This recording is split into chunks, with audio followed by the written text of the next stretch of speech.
रब इश्रह ली सदरी वयस्सिर ली अमरी वहलुल उक़दतम मिन लिसानी यफ़क़हू क़ौली। गज़ा के हालात देख देख कर तमाम मुसलमान जिस तरह से दुखी हैं, जिस तरह उनकी हालत बहुत ही अंदर से वो लोग घुटा हुआ महसूस कर रहे हैं और बेबस महसूस कर रहे हैं, इन हालात में मैं आप लोगों को कुछ ऐसे पॉइंट्स बताना चाहती हूँ जिनको याद करके, जिनको रिकॉल करके माइंड में हमको भी बहुत अल्हम्दुलिल्लाह इत्मीनान मिलता है। ऐसा हुआ कि मेरे छोटा भाई है, उसके सामने मैं अपने ये पूरा दुख बता रही थी कि इस तरह से जो हर मुसलमान फील कर रहा है, जो हाल हो रहा है और हम बेबस हैं।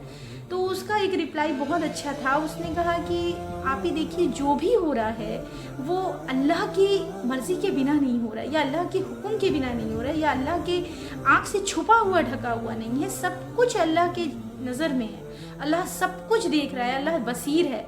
तो ये चीज़ बहुत बड़ी है। और सही में हम लोग बहुत बार ये आयत पढ़ते तो हैं कि अल्लाह समी है और बसीर है, लेकिन कभी कभी हम लोग इसको रियल लाइफ में ये नहीं कर पाते, यूज़ नहीं कर पाते, इसको सही से समझ नहीं पाते। तो बेशक ये बात बिल्कुल सही है, समझिए कि अल्लाह तो देख रहा है और अल्लाह के ऐसे कुछ भी छुपा हुआ नहीं है। तो अल्लाह पाक ज़रूर जो जैसा कर रहा है उसका पूरा का पूरा बदला उसको ज़रूर देंगे।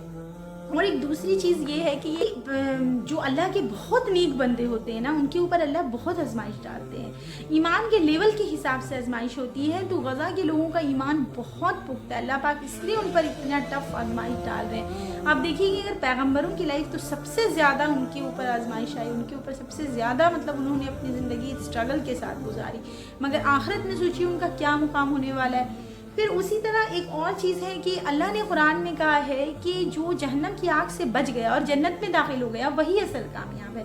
तो असल कामयाबी तो उन्होंने हासिल की, वो शहीद हो रहे हैं। और अल्लाह ने कुरान में ये भी कहा है कि जो भी अल्लाह की राह में मारे जाए उन्हें मुर्दा न कहो, वो तो एक वो है, क्या नाम है, वो तो जिंदा है मगर तुम्हें उनका शौक नहीं, उन्हें रिस्क दिया जाता है। ठीक। और एक चीज़ है कि ये एक्चुअली में टेस्ट सिर्फ इनका नहीं है, गज़ा वालों का नहीं है। अल्लाह ने गज़ा वालों को एक आजमाइश बनाया उन लोगों के लिए जो गज़ा के अंदर नहीं है, गज़ा से बाहर है, और जो कुछ भी पावर रखते हैं या जो भी पावर रखता है। हर इंसान कुछ ना कुछ तो कर सकता है अपने लेवल पर।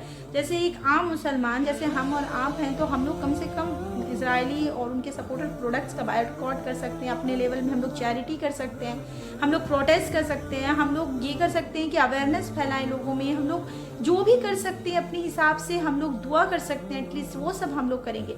और ये टेस्ट है हुक्मरानों के लिए भी कि जो अगर पावर में हैं और जो इस सीज़फायर नहीं होने दे रहे और जो इसमें आराम से बैठे हैं और नज़ारा देख रहे हैं, जो आराम से किनारे बैठ के जो तूफ़ान का नज़ारा कर रहे हैं, इन सब के लिए भी अल्लाह ने यहाँ पे टेस्ट रखा है, इस चीज़ को एक आजमाइश बनाया है। अल्लाह पाक से यही दुआ है कि अल्लाह पाक जो जालिम हैं, दुश्मन हैं, उन्हें शिकस्त दे और मोमिनों को जुल्म सह रहे हैं जो इन लोगों को निजात दे और इनकी परेशानियों को दूर करे।